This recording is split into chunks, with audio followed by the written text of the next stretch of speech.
The courtroom carried the weight of 100 years of judgment. Federal Court of Colorado, third floor, where marble columns rose toward a ceiling I swear that to had tell the witnessed truth, confessions, verdicts, the whole and the truth, slow grinding and machinery nothing of but the American truth. justice. 300 spectators filled the gallery, their collective breath creating a low hum that underscored every word spoken from the witness stand. Violet Ashford approached that stand with measured steps, her posture betraying nothing of the storm raging beneath her calm exterior. At 18, she possessed the kind of stillness that unsettled people twice her age. Auburn hair pulled back severely from a face that might have been parroted if not for the hardness in her eyes. Those eyes swept the courtroom, once cataloging faces and exits with the efficiency of someone who had learned to assess threats before they materialized. The bailiff administered the oath. Violet's voice carried clear and steady through the chamber, and in the defendant's section, Victor Crane shifted almost imperceptibly in his seat. She caught the movement without appearing to look registered, the tightening of his shoulders and the microtension around his jaw. Fear. The most powerful man in Silver Pine, Colorado, was afraid of an 18-year-old girl, and that knowledge settled into her chest like an ember waiting to ignite. Prosecutor Catherine Walsh began with foundational questions. State your full name for the record. Describe your relationship to Thomas and Evelyn Ashford. Tell the jury what happened on the night of December 15th. I swear to tell the truth, Violet answered each the whole query truth, with precision, and nothing her tone but the flat and truth. factual, her hands folded in her lap like a student reciting memorized text. But her attention never wavered from Victor Crane's face. She watched him flinch when she described the zip ties cutting into her wrists. She watched his pupils dilate when she named his associates. She watched his mask of innocence crack one involuntary expression at a time. The prosecutor asked her to describe what Victor Crane had said during her captivity before the rescue team arrived. Violet drew a breath that seemed to pull 4 years of grief and rage into her lungs. Her voice dropped to barely above a whisper, yet in the absolute silence of that courtroom, every syllable struck like a hammer on steel. She repeated his exact words, matching his casual cruelty, his absolute certainty that she would never leave that abandoned mine alive. Your father stuck his nose where it did not belong. He and your mother had to die to protect my business. And now you will die for the same reason. The gallery erupted into chaos. Reporters shouted questions over each other. The judge's gavel cracked against its block with increasing fury. Victor Crane's attorney was on his feet, objecting to hearsay, to prejudicial statements, to anything that might stem the tide of damnation I swear to pouring tell from the the truth, witness stand. the whole Violet truth, remained motionless and nothing through it but all, the truth. her storm-colored gaze fixed on the man who had murdered her parents. When order was finally restored, she turned slowly to face the rows behind the defendant's table. Mayor Helena Frost sat rigid in her designer suit, pearls gleaming at her throat. Councilman Peters had gone pale beneath his artificial tan. 3 other pillars of Silver Pine's establishment stared back at her with expressions ranging from contempt to barely concealed terror. The words left her mouth before anyone could intervene. Victor Crane did not act alone, and I can prove it. The courtroom exploded again, louder this time, angrier and more desperate. Helena Frost attempted to rise but found her path blocked by U.S. Marshals who had received quiet instructions from the prosecution team. The judge threatened contempt charges. Cameras flashed in violation of court rules that suddenly seemed meaningless. In the front row of the gallery, directly behind the prosecution's table, Frank Thornwood allowed himself a single nod of acknowledgement. Pride swelled in his chest alongside grief and rage, and something he had not felt in years: hope. He was 62 years old, retired from 3.5 decades of hunting men who believed themselves above the law, and he had thought his story was finished. I swear to tell the 7 truth, weeks earlier, he had the not whole even known truth, Violet existed. and nothing but the truth. 7 weeks earlier, he had been a ghost, haunting empty rooms, waiting for death to catch up with him. Then the letter arrived. Say, the morning that changed everything began like all the others since Margaret died. Frank Thornwood stood at the kitchen window of the ranch house, watching December clouds gather over the peaks to the west. The coffee in his hand had gone cold an hour ago. He had not slept properly in months, had not eaten a full meal in weeks, had not found a single reason to care about either deficiency. Thornwood Ranch sprawled across 500 acres of Colorado Mountain Valley, a patchwork of pasture and pine forest that had belonged to his family for 4 generations. The Victorian main house sat at the center like a dowager queen surveying her diminished kingdom. Too many rooms for one man, Too many memories embedded in walls and floorboards, in the particular way afternoon light fell through western windows. Margaret had loved this house. She had filled it with laughter and warmth and the particular chaos of raising three boys while her husband chased fugitives across state lines. She had forgiven his absences, celebrated his returns, held the family together through deployments and manhunts, and the thousand small crises that accumulated over 35 years of marriage. I swear to tell the truth, cancer took her slowly. the whole truth, Pancreatic and nothing stage but 4 the by the truth. time anyone thought to look. Frank had watched her shrink and fade over 18 months, had held her hand at the end when the morphine finally stopped working, and the only mercy left was release. Something in him had died with her, some essential spark that had kept him moving forward despite everything the job had shown him about human nature. Now he was 62 years old, a widower with three grown sons who called out of obligation rather than affection, and he was simply waiting for what he could not say. The end, perhaps. Some final accounting that would let him close his eyes and not have to open them again. The sound of tires on gravel interrupted his morbid reverie. He watched a dust-covered pickup truck roll up the long drive, recognized it as belonging to his youngest son, and felt the familiar mixture of love and regret that characterized all his relationships with his children. They were good men, all three of them. They had simply learned to be good men without him. Kieran climbed out of the truck with the easy grace of someone who worked with his hands for a living. 30 years old, dark hair inherited from Margaret, green eyes that missed nothing and revealed less. He ran a garage in town, spent his days diagnosing engine troubles and avoiding complicated conversations. The I swear screen to door tell the creaked truth, as Kieran entered the kitchen. the whole truth, He glanced and at the nothing cold but the coffee in truth. Frank's hand but said nothing about it. Instead, he dropped an envelope on the table. Its surface spotted with stains from careless handling. No return address, postmarked from Grand Junction, 100 miles west. Came to the garage by mistake. Addressed to you. Thought it might be important. Frank stared at the envelope without touching it. His name was written across the front in handwriting that stopped his heart mid-beat. He knew that handwriting as well as his own. He had seen it on birthday cards and Christmas letters, and one final note left on a kitchen counter 4 years ago, the morning Thomas and Evelyn departed for their last drive through the mountains. Thomas Ashford had been his half-brother, 15 years his junior, the product of their mother's second marriage to a quiet accountant named Harold. The age gap had prevented real closeness during childhood, but something shifted when Thomas joined the FBI. They had discovered common ground in the pursuit of justice, in the particular satisfaction of watching handcuffs close around deserving wrists. Thomas had been brilliant, relentless, idealistic in ways Frank had long since abandoned. He had also been dead for 4 years, killed alongside his wife in a car crash that never sat right in Frank's gut. His hands trembled as he opened the envelope. I The swear to paper tell the inside truth, was worn soft, as the if whole it had been truth, folded and nothing unfolded but the many truth. times before being sealed. The date at the top was 4 years old, written days before Thomas took that final drive. The first words struck like bullets. If you are reading this, I am dead. Kieran watched his father's face drain of color. In 30 years, he had never seen the old man look afraid. He had never seen those steady hands shake like leaves in a wind. The letter continued in Thomas's careful script.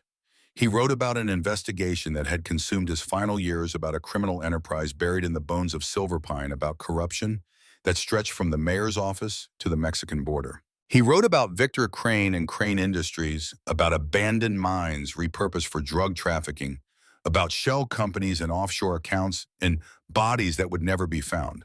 Then he wrote words that changed everything. Violet is alive. Frank read the sentence 3 times before meaning penetrated shock. Violet, Thomas's daughter. 14 years old the last time Frank saw her, a quiet girl with her mother's perceptive gaze and her father's stubborn jaw. Everyone believed she had died with her parents. The coroner's report mentioned 3 bodies, though fire had made identification difficult. Frank had attended the funeral, had watched 3 caskets lowered swear into to tell the Colorado truth, soil, had the wept whole for the truth, first time in decades. and nothing but the truth. But one of those caskets had been empty. Thomas's letter explained everything. He had known they were coming for him. His wife Evelyn possessed an unusual gift, an ability to read micro-expressions and body language with almost supernatural accuracy. She had seen the threat materializing weeks before it arrived, had identified the guilt and fear in people who should have displayed neither. They had made a plan. Violet would be sent to a foster family in Montana, under a false name protected by distance and anonymity until it was safe to retrieve her. Thomas and Evelyn would follow as soon as they could arrange their own disappearance. They never got the chance. The letter included instructions, a name and address in Helena, Montana, a password that would identify Frank as family, and a warning that made his blood congeal. Violet has inherited her mother's gift. If they find her, they will kill her for the same reason they killed us. She is not just a witness. She is proof that we were right about everything. Frank lowered the letter and stared at the wall at a faded photograph of Thomas and Evelyn on their wedding day. His brother had been murdered. His sister-in-law had been murdered. And his niece, the girl he had mourned for 4 years, was alive somewhere in Montana, unaware that the men who killed her I parents swear to were tell still the hunting. truth, Something the whole shifted truth, in Frank's chest. and nothing but the The truth. gray fog that had surrounded him since Margaret's death began to lift, replaced by something sharper and more familiar. It was the feeling he used to get at the start of a manhunt, when the target's face was fresh and the trail still warm. Purpose, direction, a reason to keep breathing that had nothing to do with passive waiting. His voice came out steadier than expected. "Get your brothers. We need to talk." The Thornwood brothers arrived within the hour, summoned by Kieran's terse phone calls and the weight of something unprecedented in his tone. Dominic came first, his black pickup taking the mountain curves faster than safety allowed. At 35, he was the eldest. Built like the Marine he had been before 2 tours in Afghanistan left him with scars he never discussed and a 1,000-yard stare that appeared without warning. He lived alone in a cabin at the edge of the ranch property, tending cattle and avoiding human contact with equal dedication. The military had trained him to be a weapon. Coming home had taught him that weapons were difficult to store safely. Sebastian arrived 20 minutes later in a silver sedan that looked out of place among trucks and gravel. The middle child at 33, he had escaped Silverpine for Yale Law School and a partnership track at a Denver I firm swear to tell the before truth, returning 3 years ago the whole to open truth, his own practice. and nothing but the His truth. brown hair was perpetually rumpled, his smile perpetually ready, but behind the charm operated a mind as sharp as any Frank had encountered. Sebastian had graduated top of his class, could have worked anywhere in the country, and had chosen to come home for reasons he had never fully explained. They gathered around the kitchen table where Frank had taught them to play poker decades ago, where Margaret had served holiday dinners, where a family had once existed instead of the collection of polite strangers they had become. Frank laid the letter flat on the scarred wood and watched his sons read it one by one, their expressions shifting from confusion to disbelief to something that looked remarkably like the rage burning in his own chest. Dominic finished first. He leaned back in his chair, jaw tight, hands flat on the table in the posture of a man resisting the urge to hit something. Thomas was murdered. Sebastian looked up from the letter, his lawyer's mind already parsing implications. And Violet is alive. She has been hiding in Montana for 4 years under a false name, which means the coroner's report was falsified, which means local law enforcement participated in the cover-up. Kieran had remained silent since his brothers arrived, watching and cataloging with the same precision he applied to diagnosing engine I swear to trouble. tell the truth, When he finally spoke, the his whole words truth, cut through and speculation nothing but like a the blade. truth. None of this matters if we do not find Violet first. If she received a similar letter, if she is heading here, she is walking straight into a trap. The Cranes have been watching this family for 4 years. They will know the moment she arrives. Frank felt cold certainty settle in his stomach. Kieran was right. Victor Crane had built his empire on information, on knowing what his enemies planned before they planned it themselves. If Violet had boarded a bus for Silverpine, the Cranes would know.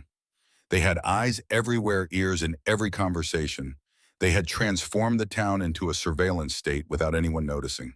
Decisions came quickly after that, shaped by Frank's decades of experience and his son's various expertise. Sebastian would continue gathering evidence using his legal practice as cover. Kieran would monitor the garage where travelers often stopped before heading into town. Dominic would establish security around the ranch. And Frank would wait at the bus station every day if necessary, watching for a girl with auburn hair who did not know how much danger awaited her. The Greyhound station in Silverpine occupied a converted gas station from the 60s, its paint peeling and its windows clouded with decades of diesel exhaust. 3 buses passed through I daily swear to tell carrying the truth, passengers between Denver the and whole Points truth, West. and nothing but Frank the had truth. positioned his truck across the street angled so he could observe everyone who disembarked without being observed in turn. 6 days of watching had produced nothing but a stiff back and burning eyes. He had memorized the faces of regular travelers, learned the schedules of local workers, cataloged every vehicle that passed within visual range. His coffee had gone cold countless times. His patience had not wavered once. On the 7th day, she appeared. The bus pulled in at 9:15, right on schedule. Frank watched the door hiss open, watched passengers climb down with the stiff movements of people who had been sitting too long. An elderly couple with matching luggage, a young man in military uniform, a mother with a toddler on her hip, and then last of all, a girl. She was thin in a way that spoke of meals skipped and money stretched too far. Auburn hair pulled back in a messy braid, loose strands framing a face that Frank recognized immediately despite 4 years of change.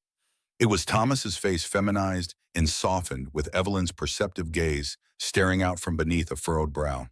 She wore a jacket too light for Colorado winter, carried a backpack that had seen better decades, and moved with the careful alertness of someone who expected the world to hurt her. I swear to tell the Frank's truth, chest constricted. the whole truth, 14 when and he had nothing last but seen the her, truth. a quiet child who liked to draw and rarely smiled. Now 18, a woman by legal definition, if not by experience, a survivor of something he could not yet imagine. He was out of the truck before conscious thought engaged, crossing the street with long strides that protested through healing knees. She saw him coming and tensed immediately, her body shifting into a defensive posture that spoke of practice. Her hand moved toward her jacket pocket, where something bulged in a shape Frank recognized from decades of carrying his own. He stopped 10 feet away, hands visible at his sides, and spoke the password Thomas had included in his letter. Her face cycled through emotions faster than most people could track. Confusion, recognition, and then finally a crumbling of the walls she had built around herself as tears began streaming down her cheeks. She crossed the remaining distance in a rush, her arms wrapping around him with a desperation that stole his breath. He held her as she sobbed, this girl he barely knew. This child who had lost everything and carried the burden alone for 4 years. The warmth of another person felt foreign against his chest. He had forgotten what it meant to be needed. When she finally pulled back, her voice emerged steady despite the tears. I did not know if you would come. I did not know if anyone would I swear come. to tell the truth, Frank cupped her face the in whole weathered truth, hands, studying and nothing features but that the mixed truth. both her parents into something uniquely her own. I read your father's letter. I know what happened to him and your mother. And I am not going to let the people who did it hurt you. Something shifted in her expression, a hardening that should not have been possible in someone so young. I did not come here to be protected. I came here to find the truth. I came here to make them pay. Frank recognized that look. He had warned himself many times when the system failed and justice required harder roads. Then we will do it together. But first we need to get you somewhere safe. This town has eyes everywhere. He knows. The words landed like stones dropped into still water. Frank stared at his niece, watching for any sign of fear, finding only the calm certainty of someone who had already accepted the worst. I saw them when I got off the bus. 2 men in a black SUV parked behind the hardware store. They were watching the station, and when I stepped out, one of them made a phone call. Her storm-colored gaze met his without flinching. I have my mother's gift, Uncle Frank. I can read people. I saw the recognition in their eyes before they could hide it. Frank's mind raced through implications. The Cranes had been watching the bus station, which meant they had I swear to tell the anticipated Violet's truth, return. the And whole now they truth, knew she was and here, nothing but the which meant the truth. countdown had begun. Every minute that passed was a minute the enemy used to prepare. He took her hand and led her toward the truck, his attention scanning streets for threats that could materialize at any moment. Tell me about this gift of yours, as much as you can, as quickly as you can. Violet settled into the passenger seat, her gaze fixed on the rearview mirror, watching for pursuit. It is not magic, not really. My brain processes information differently than most people. Micro-expressions, body language, changes in breathing, and pupil dilation. When someone is lying or hiding something, there are signals. Most people cannot perceive them consciously. I cannot miss them. Your mother was the same way. Better than me. Much better. She could read people she had never met, detect deception from across a room. I have to concentrate, have to be close, have to really focus. But it is improving. Every year the signals become clearer. Frank turned onto the mountain road leading to the ranch, pushing the truck harder than the curves warranted. Your father wrote that he used your mother's ability to gather evidence. She could tell when his sources were lying, when witnesses were holding back. Yes, that is how I they swear to figured tell the out who was truth, involved. the whole Mom would truth, meet with and people nothing and but ask the innocent truth. questions and observe their reactions. She identified Mayor Frost Councilman Peters, two of the deputies. She saw the guilt they were trying to hide, and the Cranes found out. Violet's voice dropped, and for a moment the hard shell cracked. Someone told them. Someone in law enforcement, maybe FBI. Mom and Dad never identified who. They just knew that one week they were making progress, and the next week someone was following them everywhere. She reached into her jacket and produced a worn photograph, its edges soft from years of handling. Two faces looked up at Frank from the image. Thomas in a ridiculous Hawaiian shirt, Evelyn laughing at something beyond the frame. A backyard barbecue from years before the investigation began. This is all I have left of them. Frank glanced at the photo, felt familiar grief sharpen into something more useful. You have more than that. You have their courage, you have their determination, and you have family who will stand with you no matter what comes. They crested the final hill, and Thornwood Ranch spread out below buildings nestled in the valley like something from a postcard. Smoke curled from the main house chimney. Dominic's pickup waited near the barn. Frank allowed himself a moment of hope. I swear to tell the They were truth, home. the They were whole together. truth, and nothing but Whatever the the truth. Cranes sent against them, they would face it as a family. The attack came at 2 in the morning, 3 days after Violet's arrival. Frank had been dozing in a chair by the living room window, his service pistol in his lap, when the first motion sensor triggered. The alarm was silent, a vibration in the receiver clipped to his belt, but it snapped him to full alertness instantly. He signaled to Dominic, stationed by the back door, and together they moved to wake the others. Kieran was already awake, green eyes glinting in the darkness. Sebastian emerged from the guest room with disheveled hair and a shotgun that looked incongruous in his lawyer's hands. Violet appeared at the top of the stairs, her face pale but her movements controlled. They took positions throughout the house, covering approaches and exits, waiting for whatever was coming. The motion sensors triggered again, closer now, multiple contacts moving through the tree line toward the main structure. The first window shattered at 2:15. A rock wrapped in cloth, trailing smoke. Tear gas, not bullets. Frank understood immediately. The Cranes did not want a crime scene. They wanted confusion, chaos, and opportunity to grab Violet and disappear before anyone could respond. Gas masks, basement. Now they retreated in orderly I swear to fashion, tell the each truth, covering the other, smoke the whole billowing through the truth, first floor and nothing but and the truth. obscuring everything in white haze. Violet stumbled on the basement stairs, eyes streaming despite the mask, and Dominic caught her before she fell. They reached the bottom together, 8 feet of concrete and steel between them and whatever was happening above. Silence stretched for 3 heartbeats. Then the sound of breaking glass, footsteps on hardwood, voices shouting orders in the haze. Frank assessed with the speed of 3 decades' experience. 4 attackers, maybe 5, searching the house. His family was safe momentarily, but the basement had only one exit. If the attackers found it, they would be trapped. He turned to Dominic. Stay with them. Protect Violet. I am going to clear the house. Dad, the basement door is the choke point. If they find it, you are the last line. I need you here. Dominic's jaw tightened, but he recognized the tactical logic. He nodded once. Frank slipped through the basement door with his pistol raised, senses straining against smoke and darkness. The next 90 seconds were a blur of controlled violence. He moved through the house like a ghost muscle memory, overriding conscious thought. The first attacker went down to a pistol whip across the temple. The second caught an elbow in the throat and crumpled silently. I swear The to third tell the was waiting truth, around a corner the with a whole knife truth, that sliced and across nothing Frank's but the forearm truth. before he could react. He grabbed the knife hand, twisted until bones snapped, drove his forehead into the attacker's nose. But there was a fourth coming up behind while Frank was engaged. He spun too slowly, saw the gun rising toward his chest, knew he would not be fast enough. The shot never came. Dominic materialized from smoke like an apparition, Marine training taking over completely. He hit the fourth attacker from the side, took him to the ground, had him unconscious in under 3 seconds. I told you to stay with them. Dominic's expression did not change. Kieran has them. You needed backup. Frank wanted to argue, but there was no time. They secured the 4 attackers with zip ties, cleared the remaining rooms, found no additional threats. The smoke was dissipating When Violet's body emerged from the basement, her face tight with controlled fear.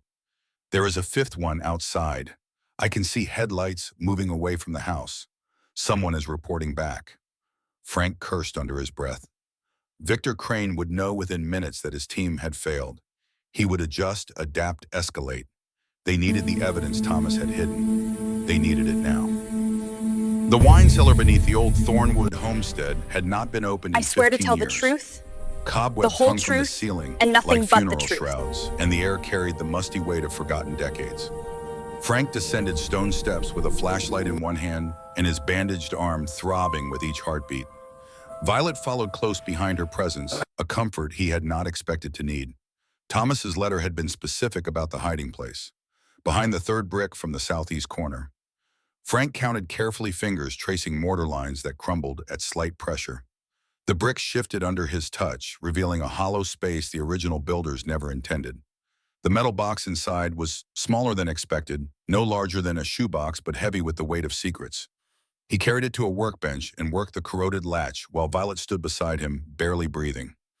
Inside, 4 years of investigation lay preserved against moisture and time.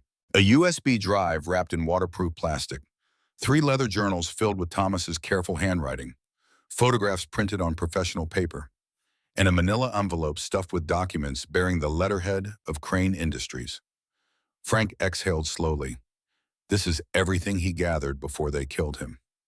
Violet reached for one of the journals, her hands trembling slightly. 2 years of work. 2 years of risking everything. The first journal documented Thomas's I swear to initial tell the suspicions. truth, Mining the whole operations truth, continuing and nothing but despite the reports of depleted veins. Truck traffic increasing after midnight and vanishing before dawn. Workers appearing on payroll who never showed up to actual jobs. Small details that meant nothing in isolation but formed damning patterns when assembled. The second journal went deeper. Thomas had identified 6 shell companies funneling money through Crane Industries, each connected to accounts in the Cayman Islands, Panama, and Switzerland. He had traced shipments of chemicals consistent with methamphetamine production to abandoned mine shafts on Crane property. He had documented meetings between Victor Crane and men whose faces appeared in DEA databases. But it was the third journal that stopped Frank's heart. Thomas had created a diagram of the conspiracy, a web of connections spreading far beyond Silver Pine's borders. Victor Crane sat at the center, but lines extended to names in Denver, Santa Fe, Phoenix, Salt Lake City. This was not a local operation. This was a regional network spanning 4 states, moving product worth hundreds of millions annually. And at the top of the diagram above even Victor's name was a single notation that changed everything. RC, true architect, Raymond Crane, Victor's father, the 72-year-old former state senator who had I swear to supposedly tell the retired truth, from public life a decade the ago. whole truth, The and kindly nothing but the grandfather truth. figure everyone in Silver Pine respected, the mastermind behind everything. Frank set down the journal and met Violet's gaze. Your father discovered that Victor was not the leader. He was just the public face. Raymond Crane built this empire and has been running it from the shadows for 40 years. Violet absorbed this with the stillness that had become her trademark. That explains why Dad was so worried about the scope of what he found. He thought he was investigating local corruption. Instead, he uncovered something spanning the entire Southwest. They spent 6 hours reviewing everything Thomas had gathered. By the time they emerged from the cellar, the sun had set and the mountains had become silhouettes against a purple sky. We cannot take this to local authorities. They are compromised too deeply. Frank's mind was already racing through options. The FBI regional office might have leaks given what happened to your father. We need to go higher. Find someone we can trust absolutely. Violet pulled a page from one of the journals. Dad mentioned a witness, a woman named Maria Santos, who worked as Crane Industries' chief accountant. She resigned 3 years ago, right after he died. He believed she knew where all the bodies were buried. I Frank swear to remembered tell the the name. truth, Maria Santos whole had been truth, Thomas's and potential nothing but the breakthrough, truth. someone with inside knowledge who might be willing to talk. But she had vanished after resigning, her trail going cold. If we can find her, if she kept copies of what she knew, we would have corroboration for everything Thomas gathered. Sebastian can help track her down. He has resources for finding people who do not want to be found. Inside the ranch house, the family waited with expressions ranging from worried to impatient. Frank laid the journals on the table and explained what they had discovered, walking them through Thomas's investigation step by step. When he finished, Sebastian spoke first. This is bigger than local prosecution. We are talking about RICO charges, possibly national security concerns, if the cartel connections are as deep as Thomas documented, which means we need bulletproof evidence. Dominic's voice carried the weight of experience with bureaucracies that demanded perfection before acting. What Thomas gathered is damning, but defense attorneys could challenge chain of custody. We need living witnesses to corroborate the paper trail. Kieran looked up from the sensor he was recalibrating. I have a contact in Pueblo who specializes in finding people who do not want to be found. If Maria Santos is still in Colorado, he can locate her within 48 hours. 2 days later, Frank and Dominic drove to Pueblo I swear with to tell the Violet in truth, the back seat. the The whole apartment truth, complex where and Maria nothing but the Santos truth. lived was a modest 3-story building in a working-class neighborhood, the kind of place where someone hides not from wealthy criminals, but from everything. Frank knocked on the door of apartment 2B, while Dominic covered the hallway. The woman who answered looked older than 45, with black hair shot through with gray and dark circles under eyes that widened with instant recognition. You look just like him. For a moment, I thought it was Thomas. Frank kept his voice gentle. Mrs. Santos, my name is Frank Thornwood. Thomas was my brother. I think you know why I am here. Maria's hand gripped the door frame as if she might collapse without its support. For a long moment, she said nothing. Then her gaze found Violet, and something shifted. The daughter. He showed me photographs. He talked about you constantly. She stepped back, a silent invitation. They talked for 3 hours. Maria's story confirmed everything Thomas had documented and added layers of horror that even his thorough investigation had missed. She had worked for Crane Industries for 15 years, rising to chief accountant through competence and discretion. By the time she understood what the company truly did, she was too deep to escape cleanly. I processed I payments swear to to tell the cartels. truth, I created the shell whole companies truth, to launder and drug nothing money. but the truth. I buried evidence of bodies disposed in abandoned mine shafts. Her hands shook as she spoke. Every month I told myself next month I would leave, but they had too much on me. If I ran, they would destroy me. If I talked, they would kill me. Then Thomas approached her. I was ready to cooperate. I'd copied everything. I was going to give it all to Thomas and disappear. Her voice broke. Then I heard about the accident. They killed him because of me. Frank shook his head slowly. They killed him because of what he knew. Your decision to run is the only reason you are still alive. Violet leaned forward, her gift focused entirely on the woman before her. You kept the copies. I can see it in your face. You still have everything you were going to give my father.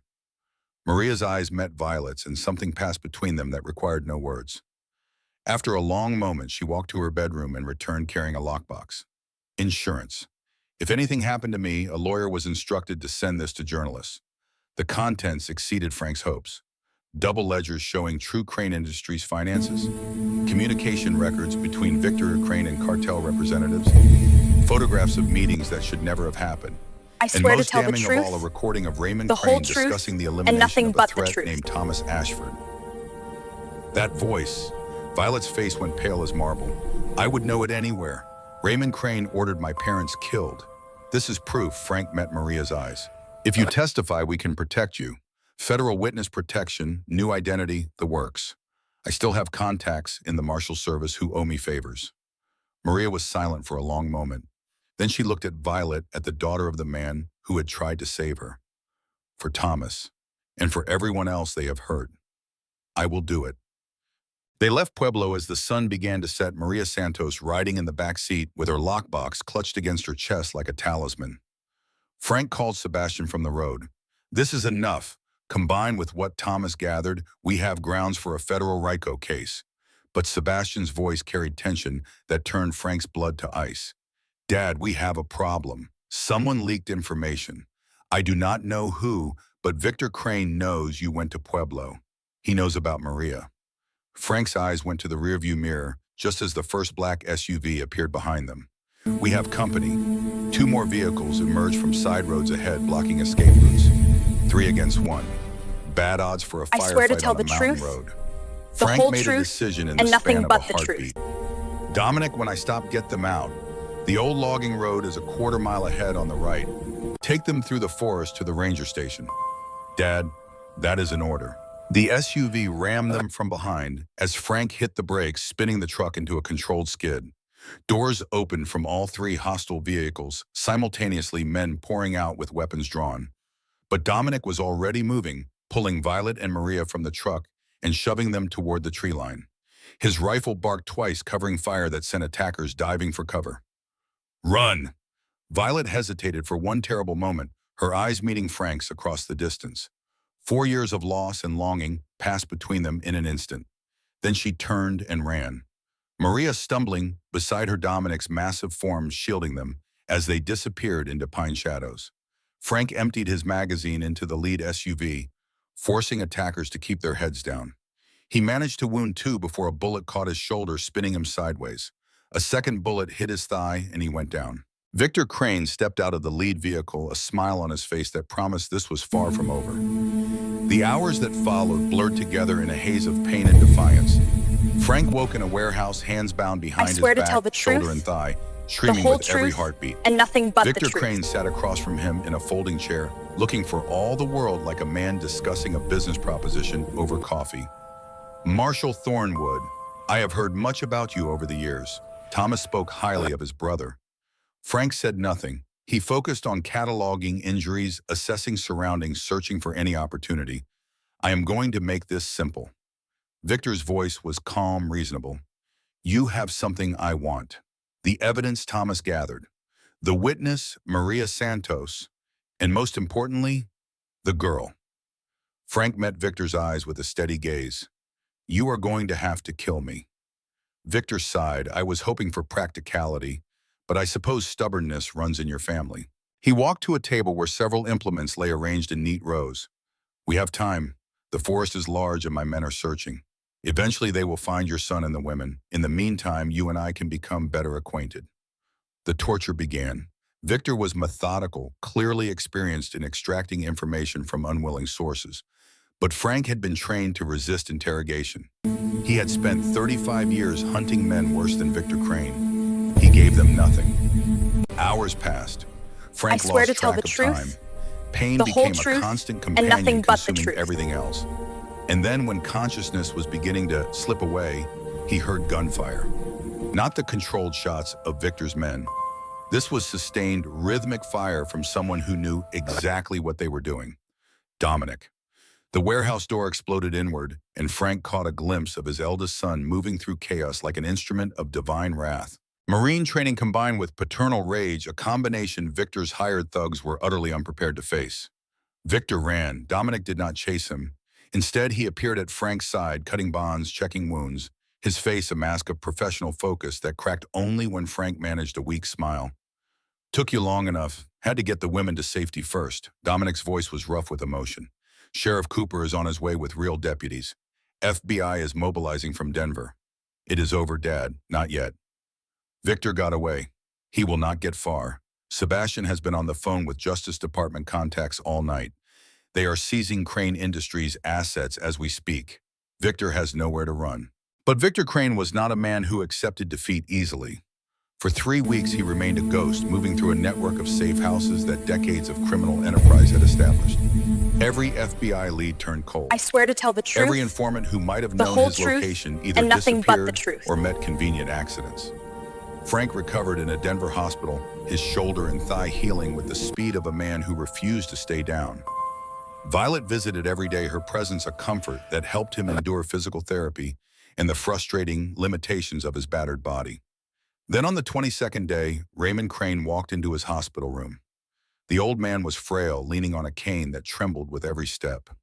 At 72, he looked every year of his age, and more skin-gray eyes, sunken, powerful frame reduced to bone and determination.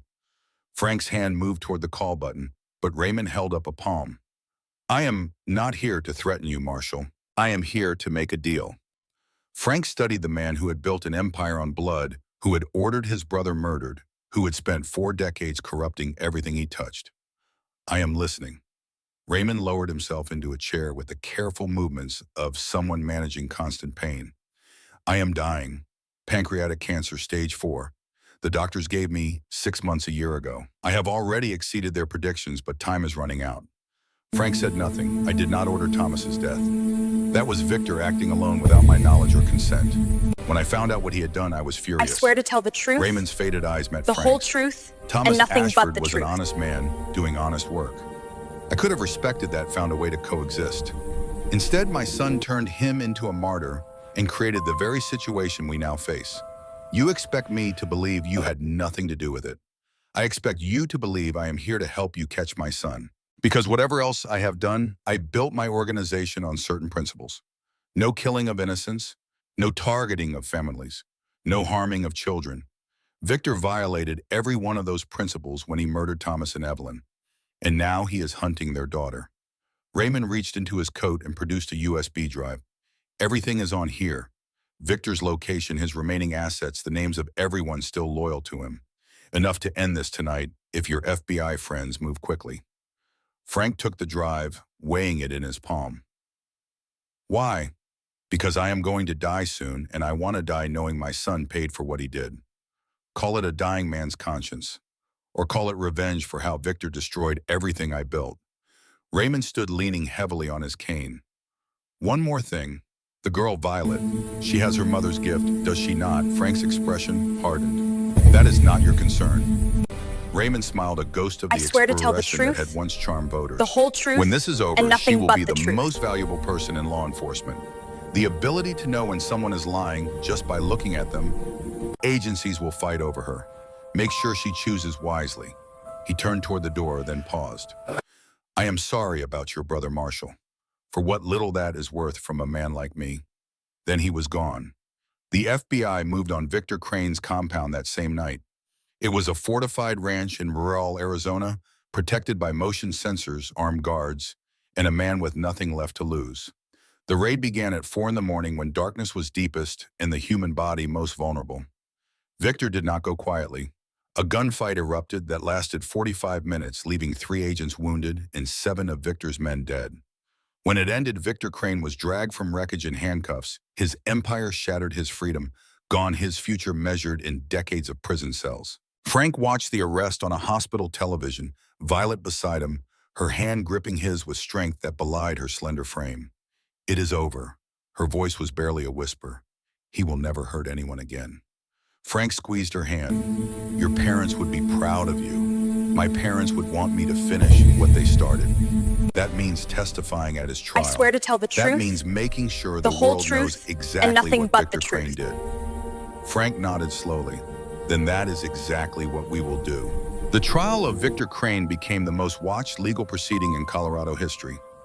Day after day, witnesses took the stand to describe a criminal enterprise that had operated in plain sight for 4 decades. FBI forensic accountants walked the jury through millions of dollars in drug money.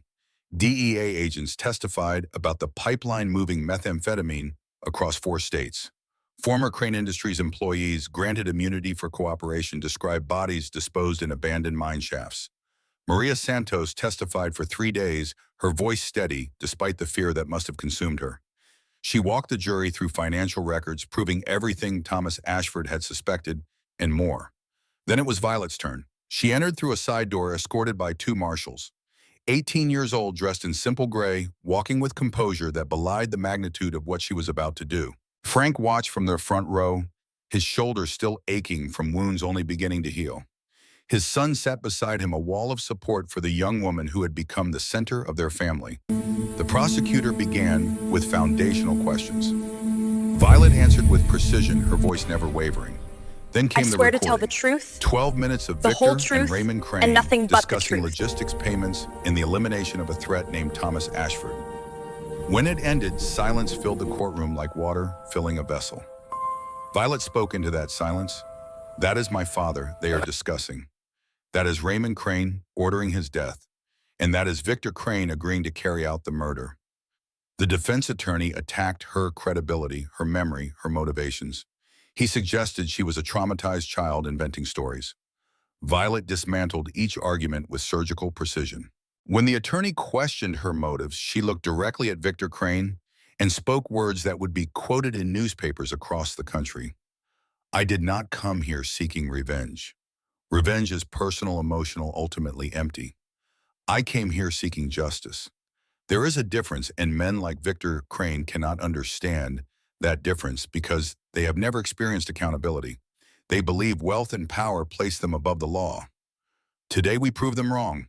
The jury deliberated for 9 hours. When they returned, the foreman's voice trembled as he read verdicts. Guilty on all counts of drug trafficking. Guilty on all counts of money laundering. Guilty on all counts of racketeering.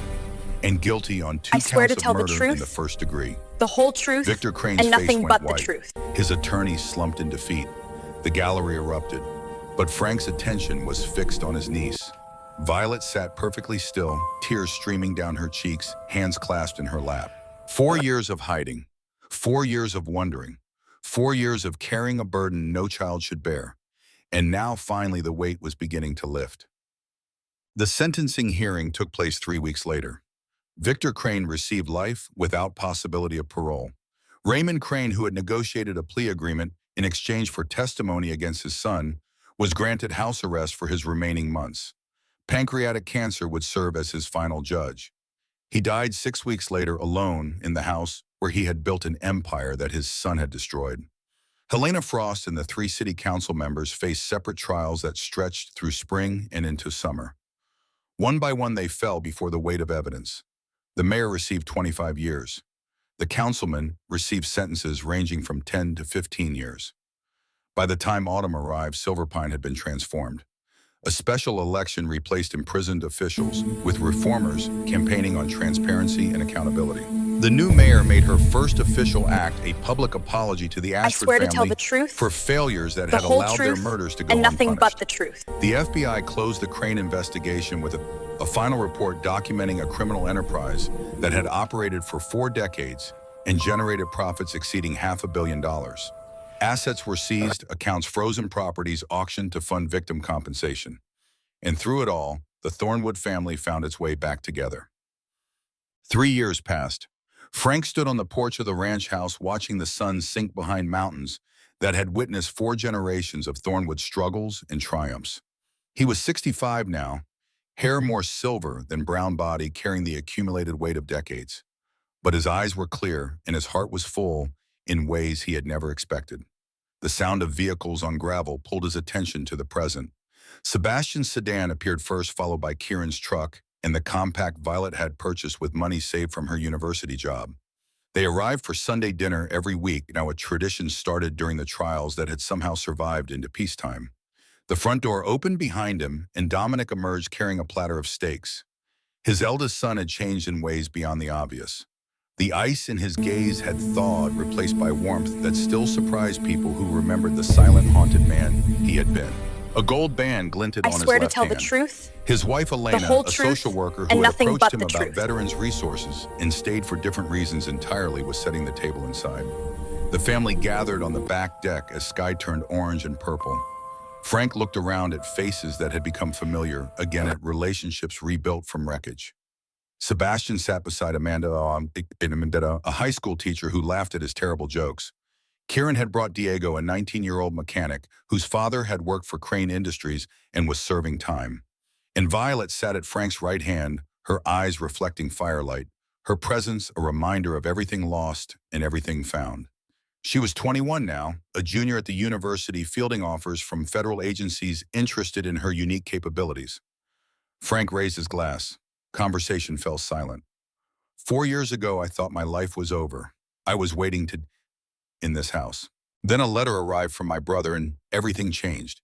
He paused, gaze moving from face to face. Thomas asked me to protect his daughter. He asked me to finish what he started. With help from everyone at this table, that is exactly what we did. But what we built along the way was something more than justice.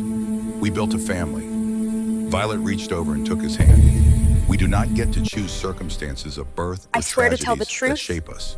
the But whole we do truth, get to choose and how we nothing but the respond. truth.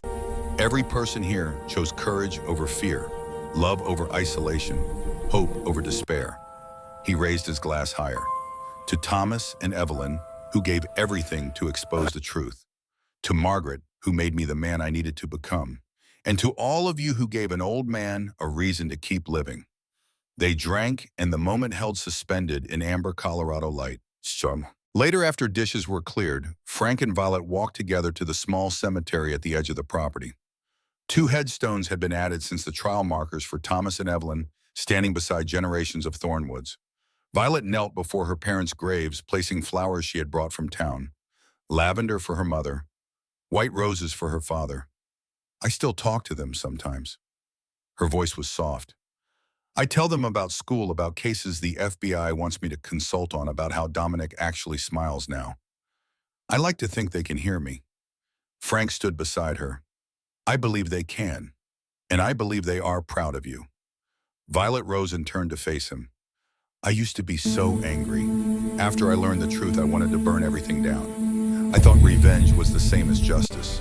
But you learned the difference. I swear to tell the truth, I learned that revenge the whole destroys the truth, person who seeks and it. nothing but the That truth. the only way to honor what Mom and Dad sacrificed was to become someone they would be proud of. She looked back at the headstones. They wanted me to live. Not just survive, but really live. To find love and purpose and joy. That is their legacy. Frank pulled his niece into an embrace. You are that person. You are the difference they believed in. And whatever comes next, you will never face it alone. They stood together in gathering darkness, 2 survivors looking toward a future neither could have imagined 4 years ago. Behind them, ranch house lights glowed warm and golden. Laughter drifted across evening air. Sebastian's voice raised in mock outrage. Dominic's rare chuckle. The sounds of family, of connection, of lives being lived rather than merely endured. Frank thought of Margaret, of Thomas, of all the years he had spent chasing justice across state lines, while his own family learned to live without him. None of it compared to this moment. Not a purpose defined by his badge, not a legacy measured in arrests, but something simpler and more profound. A place to belong, people who loved him, a reason to wake up every morning. That was what Thomas had wanted him to find when he I wrote swear to that tell the letter. truth, Not revenge, the whole truth, not even and justice, nothing but the truth. but renewal, redemption, a chance to become the man he should have been all along. Violet squeezed his hand, and together they turned back toward the house. The night was cold, but warmth waiting inside would more than compensate. And somewhere Frank liked to believe Thomas and Evelyn were watching, smiling, at peace. Their daughter was home. Their sacrifice had meaning. Their story, though ending in tragedy, had given birth to something beautiful.